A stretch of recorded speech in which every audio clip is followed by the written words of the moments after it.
జై శ్రీరామ్. నిత్య శ్లోకాలు ఇవి మనమందరము పిల్లలు మెయిన్గా నేర్చుకోవాల్సిన శ్లోకాలు. కరదర్శనం.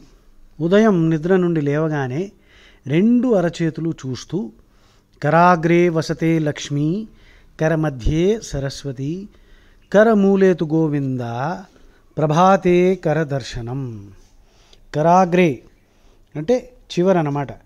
లక్ష్మీదేవి ఉన్నది కరమధ్యే సరస్వతి కరమూలేతు గోవింద ప్రభాతే కరదర్శనం. ఇది పిల్లలకి ఈజీగా నేర్పించవచ్చు. మళ్ళీ చెప్తున్నా.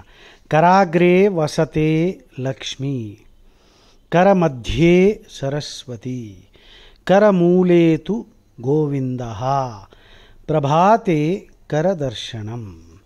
ఆ తర్వాత పక్క నుంచి లేచిన తర్వాత పాదములు నేలపై పెట్టే ముందు భూమాతకు నమస్కారం చేస్తూ ప్రార్థిస్తూ ఈ శ్లోకం చదవాలి.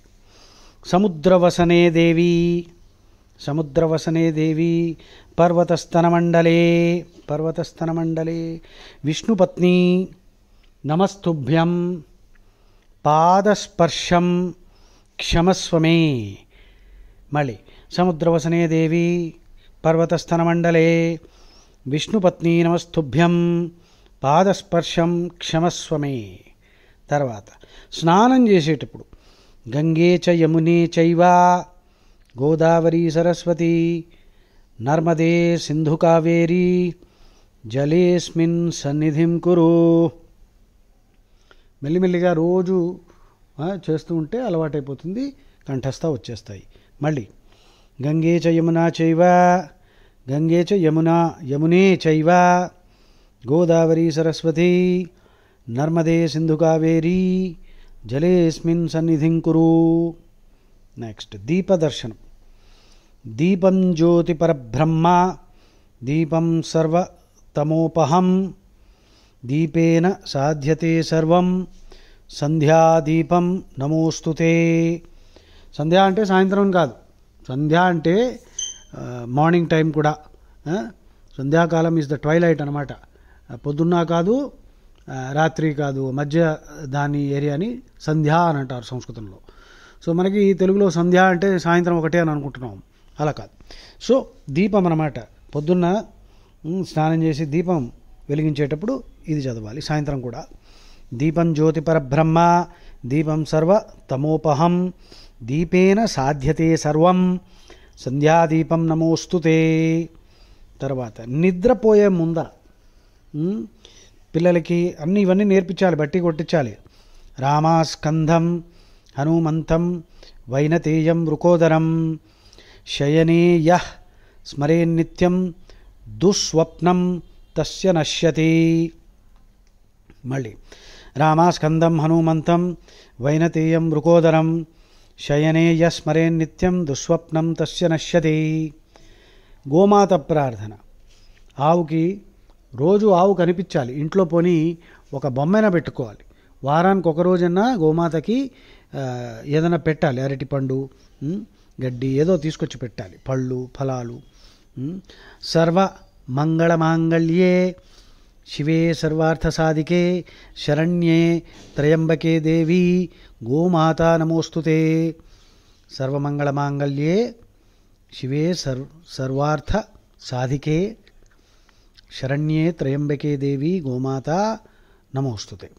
తర్వాత భోజనం చేసే ముందర బ్రహ్మార్పణం బ్రహ్మహవి బ్రహ్మాగ్నో బ్రహ్మణాహుతం బ్రహ్మైవ తేన గంతవ్యం బ్రహ్మకర్మ సమాధీనా. ఇది భగవద్గీతలో 4వ చాప్టర్లో 24th శ్లోకం 424.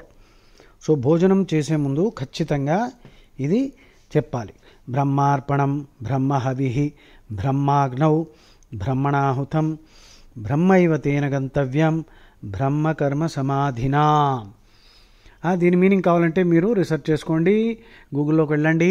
ముకుందానంద గీత అని కొట్టండి. ముకుందానంద తెలుగు, హిందీ, ఇంగ్లీష్ అన్ని భాషల్లో ఉంటుంది. అది చక్కగా దాని అర్థం తెలుసుకోండి.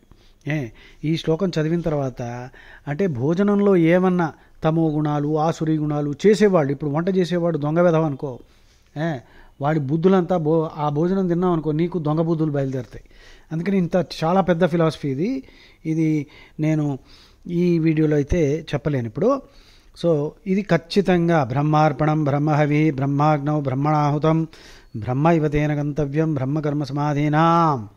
తర్వాత భోజనం చేసేటప్పుడు ఇంకోటి కూడా, ఓం సహనా భవతు సహనౌ భునక్తు సహ వీర్యం కరవావహై తేజస్వినావధీతమస్తు మా విద్విషావహై.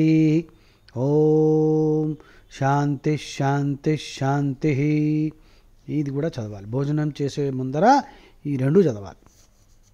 తర్వాత శాంతి మంత్రం, ఇది ఎప్పుడైనా మీరు చదవచ్చు. ఓం అసతోమా సద్గమయ, తమసోమా జ్యోతిర్గమయ, మృత్యోర్మా అమృతంగమయ. ఓం శాంతి శాంతి శాంతి. తర్వాత స్వస్తి వచనం. స్వస్తి వచనం ఇంకోటి, ఓం సర్వేషాం స్వస్తిర్భవతు, సర్వేషాం శాంతిర్భవతు, సర్వేషాం మంగళం భవతు, సర్వేషాం పూర్ణం భవతు. ఓం శాంతి శాంతి శాంతి. తర్వాత కొన్ని సుభాషితాలు కూడా నేర్చుకుందాం. ఫస్ట్ సుభాషితం, అష్టాదశ పురాణేషు వ్యాసస్య వచనం ధ్రువం, పరోపకారః పుణ్యాయ పాపాయ పరపీడనం. అష్టాదశ పురాణేషు వ్యాసస్య వచనం ధ్రువం, పరోపకారః పుణ్యాయ పాపాయ పరపీడనం. తర్వాత రెండో సుభాషితం, పరోపకారాయ ఫలంతి వృక్షాః, పరోపకారాయ వహంతి నద్యః, పరోపకారాయ దుహంతి గావః, పరోపకారార్థం ఇదం శరీరం. సో మొత్తానికి 12 చెప్పాను, నిత్య శ్లోకాలు ఇవి. రోజు పొద్దున లేచిన వెంటనే ఇవన్నీ చదువుకుంటే ఒకటేసారి ఇంకా మంచిది. భోజనం ముందర మటుకు 2 చెప్పాను, అవి ఖచ్చితంగా ఇవన్నీ బట్టి కొట్టి కంఠస్థం చేసి పిల్లలకి నేర్పించండి. ఈ మాత్రం మనం రోజు చాంటింగ్ చేయాల్సిందే. జై శ్రీరామ్.